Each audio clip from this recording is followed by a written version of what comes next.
kita kan anggota dewan itu mempunyai 3 fungsi. Pertama menggarap, kemudian pengawasan, kemudian membuat undang-undang.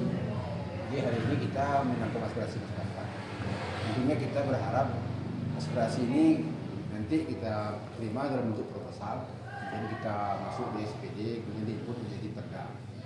Harapan kita aspirasi masyarakat yang sudah masuk ke menjadi perda diputuskan di sidang paripurna ini, kemudian sudah ada DPR-nya, betul-betul dilaksanakan oleh dinas masing-masing.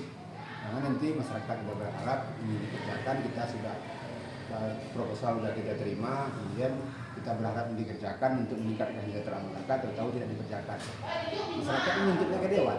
Sementara kan dewan tugasnya bukan pelaksanaan, yang melaksanakan itu kan dinas.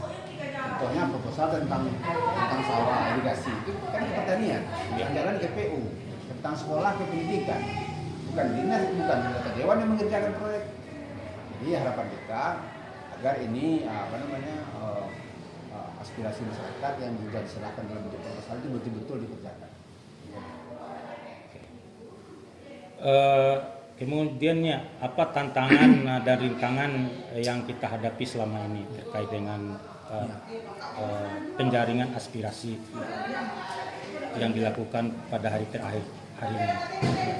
Kalau tantangan dalam penjaringan aspirasi ini boleh dikatakan tidak ada. Masyarakat kita juga sudah memberikan proposal, memberikan usulan, misalnya tentang jalan, tentang irigasi, tentang sekolah, itu kan sudah sesuai dengan kebutuhan masyarakat, kebutuhan dasar masyarakat.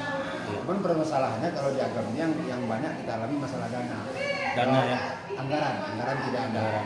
Jadi di dinas ini jawabannya kenapa tidak dikerjakan, itu tidak ada anggaran tidak. Ya, bagaimana ikhtiar dari anggota dewan legislatif itu? Ya, ikhtiarnya tentu kita jalan solusinya adalah karena dana ini tentu kita pertama harus meningkatkan pendapatan asli daerah kita. PAD.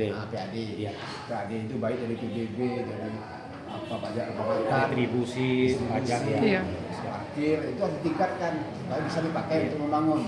Kemudian yang lain, di samping meningkatkan PAD, kita juga harus pandai-pandai mencari pitih ke pusat, mencari pitih ke provinsi. Jadi tidak bertumbuh pada daerah, bisa provinsi maupun pusat, itu maksudnya. Pandai lobby-lobby lah, lobby ini istilahnya kan.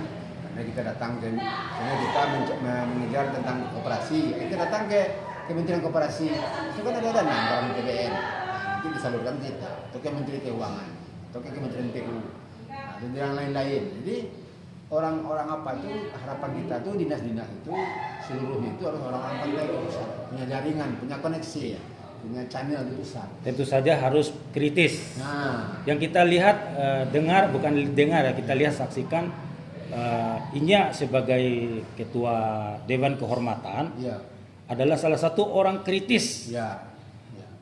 Sejauh mana kritis yang Inya sampaikan, apakah sudah proporsional, artinya tidak hanya bicara tentang persoalan tapi juga solusi atau way out. Ya, kita sebagai Dewan Kehormatan, di samping dari kehormatan kita juga anggota dewan. Makanya karena kita sebagai penyambung lidah masyarakat, kita harus selalu bersuara baik tentang yang terjadi di masyarakat, apapun misalnya yang sampaikan masyarakat, kita selalu 1x24 jam kita respon. Contoh, ada permasalahan di Kapau, masyarakat protes, Tanah Abang masuk di sipit tinggi, besok langsung kita turun. Contoh lagi, contoh kan, ada kasus anak kita yang dibawa lari, besok langsung kita kejar, dan contoh-contoh lainnya. Nah, jadi itulah kita ini di Dewan harus memang kita sebagai penyambung lidah masyarakat harus selalu mendengarkan apa masyarakat, kemudian kita perjuangkan untuk itu. Itulah yang mudah kita lakukan. Tentu saja harapan dari tokoh masyarakat atau seluruh stakeholder tadi bukan saja menjadi sebuah catatan penting, berharap sangat agar bisa ditindaklanjuti seperti kata Inya, di tengah keterbatasan PAD anggaran kita melakukan berbagai ikhtiar seperti meningkatkan PAD melalui retribusi, pajak dan seterusnya, kemudian melakukan koordinasi atau konsolidasi dengan provinsi maupun pusat, demikiannya ya. Harapan terakhirnya untuk meyakinkan masyarakat, apakah harus menunggu atau gimana nya? Harapan kita masyarakat, harapan kita tentu semua yang kita kerjakan ini berhasil. Amin. musibah-musibah tidak terjadi lagi. Amin. Karena kalau ada lagi banjir bandang, longsor, Iya. itu kan dana Iya. itu kan terserap ke sana. Iya. Jadi mudah-mudahan kita tidak ada bencana lagi, kemudian Iya. tidak ada COVID lagi. Amin, ya. Kebanyakan yang bermasalah itu kan dulu ada COVID. Iya. Akhirnya dana kita sedot ke situ. Ya, force mayor ya. Kemudian ada lagi banjir bandang. Banjir bandang. Banjir bandang bencana di mana-mana tersedot lagi untuk itu. Ini mudah-mudahan kita aman, tidak ada bencana. Jadi dana-dana yang ada itu bisa kita pakai untuk bangun. Amin ya Rabbal Oke. Alamin. Itu saja Nia. Ya. Ada Bu Linda? Sudah. Oke. Makasihnya, selamat berjuang dan bertugas. Ya. Semoga dalam ridho Allah Subhanahu wa taala. Terima kasih, semoga kita sehat selalu.